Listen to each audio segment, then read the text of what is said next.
Hello everybody. Today is what I'm showing you is kind of an update to an experiment I did a while back. And that experiment I posted up on Blade forums, but to give you a quick description of what I was doing, I was taking knives that came with a satin finish on the blade, and I was trying to create a black coating for them, something you can do it yourself at home, and that was using Aluma-Hyde 2 from Brownells. So this is a finish that comes in a basic rattle can, and it's supposed to be primarily for the firearms industry, so you can coat your firearm in whatever color coating you like. This particular can is black.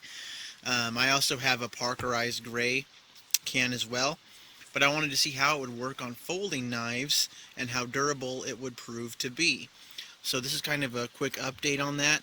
I had three donor knives, I kind of call them, that I used for the experiment. First one right here being a Ganzo G714. So I did this, the blade black and the pocket clip. So there's donor number one. Donor number two right here, this one I put in the Parkerizing gray color of Aluma-Hyde. This one is a Kershaw tension. This is a Cabela's exclusive Kershaw knife, so if you haven't seen it before, that might be why. As far as I know, they're only available through Cabela's. I'm not sure if they're still available, but that was donor number two. And then, of course, donor number three right here. This one was the Inland, I think, EL04. So this was an Axis knife. And this one I also did the blade black and the pocket clip black as well. So I'll put some pictures in the video here so you can kind of see the process I used for it. But when it comes to successfully using Aluma-Hyde 2, it pretty much all comes down to your prep work. You have to have a very clean surface. You have to do a really good job at it, otherwise the surface will come out uneven. And that's why I chose to do three knives, because I knew at least one of them would end up being the learning curve, and then I'd figure out how to do it better. So the one I think that came out the best was this one here, the Inland EL04.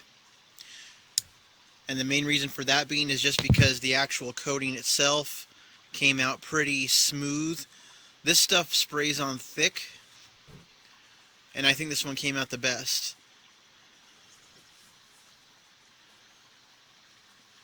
Very close to that would be the Ganzo G714. I did screw up coating this knife though, and I was doing a really good job, and I accidentally dropped it though, because I was spraying outdoors, so I didn't get all the fumes in my garage. And so this coating on the blade here could be a lot better. I know it's pretty hard to tell with this light and with the focus right there. And this happened a couple months ago. This was probably, oh gosh, November, October that I did this. Third knife here, you can see the edge is a little bit more beat up on this, because this one I've actually kind of tried to abuse and see how durable this finish would be. This one I think I messed up applying the gray Parkerizing coating to this blade. That's why you could see there are little spots in it where you can see the satin finish through, and that is probably my fault. I don't know if that has any impact on why it was chipping so much here at the edge, and that's where you're probably going to see most of the damage to the Aluma-Hyde on a knife that you actually use quite a bit. So of course the rest of the blade here is still going to be pretty nice and protected against, fingerprints, rust, and things like that. But this one I think came out the worst, to be honest.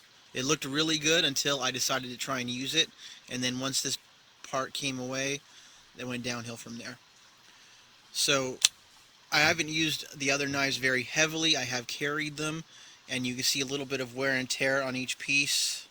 Let me see if I can get this to focus right here. Because on the main piece, on this EL04, you can see a little bit of wear right at the tip. So you can see it's not entirely covering the tip surface anymore. And you can just see some surface stuff right there on the blade, and this stuff will wipe off. It's not going through the coating. So this one is probably aged the best. The pocket clips have been pretty good too. There's just little tiny scratches on them, little tiny spots where you might be able to see if I can get that to focus. There you go, right here on the corner.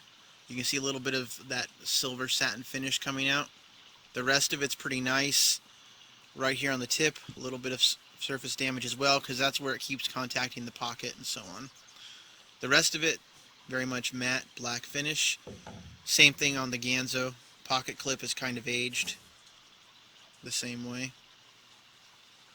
There we go. You can see a little bit of damage right here on the corner where it catches on things. And then of course right here at the tip. And the same case for the blade. The finish is kind of rough, so it tends to catch on lint and things that might be in your pocket. Probably the hardest amount of cutting I've done with these two knives, the Ganzo and the Enlan. I was just doing a little bit of carving on a piece of wood, see if that finish would come up over the edge. And no real surface damage yet. This particular one here, the Kershaw, this one I just found a stump outside and kind of hacked into it because I wanted to see how it would age.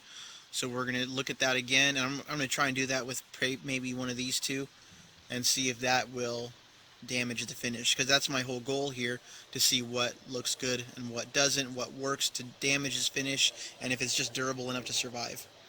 So I'm going to do that right now.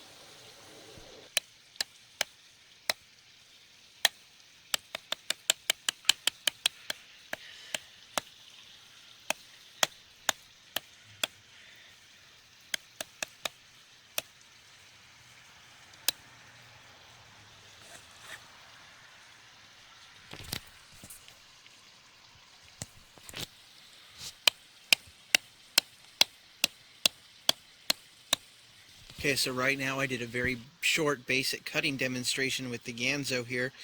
And that's basically the same thing I did with this Kershaw tension. And you can see the damage to the Aluma-Hyde, how it's kind of flaking off, peeling off. I did the same basic thing you just saw, just kind of hacking into that little stump right there to see how it performed. This completely came off. The black finish on this one, not quite as bad. You can see a little bit of damage on the edge there, and a little bit of dirt on the finish of the blade. But overall, it survived a lot better than this one here. So that leads me to believe that it's not the actual Aluma-Hyde itself, it's the way you prepare your knife before you apply the coating. So this one I might have had a flawed application process, whereas these two I actually did right at the same time, right after one another. And so these two have aged a little bit better.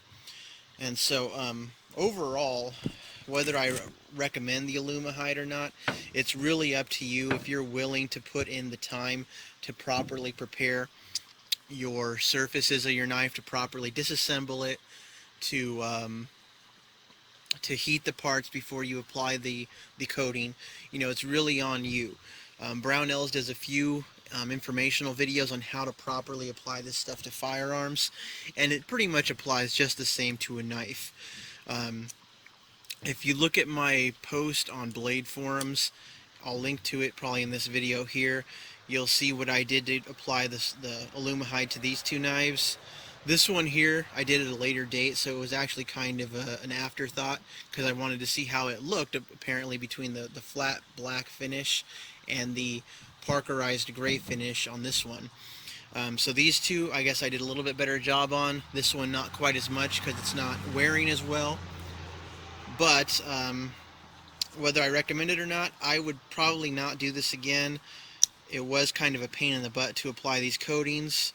Main reason why I chose to do this at this time was I had a gift card for Brownells and not much else to buy there in terms of firearm parts, so I figured I'd buy the Aluma-Hyde and I could use it for my knives, I could use it for any small firearm parts I want to coat in the future, and it's good practice to do it on these.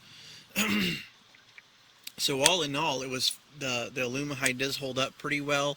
There is always going to be a little bit of wear at the corners and edges of whatever metal you're coating, and we saw that on the pocket clips. Also, if you look at the spine of the blades here, you'll see a little few dots there. If you look around the thumb studs on these knives, you can see a little bit of wear on there as well.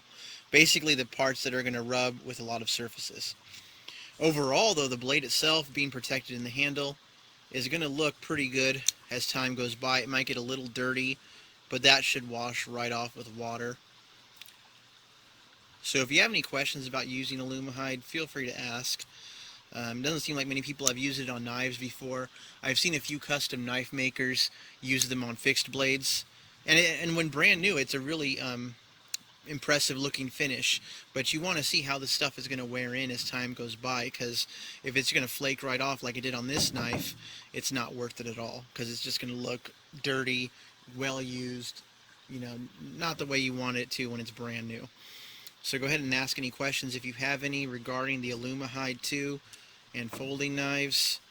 And hope you enjoyed watching this. I'll try and put some pictures in this video so you can see the process I used to assemble or disassemble and coat these knives.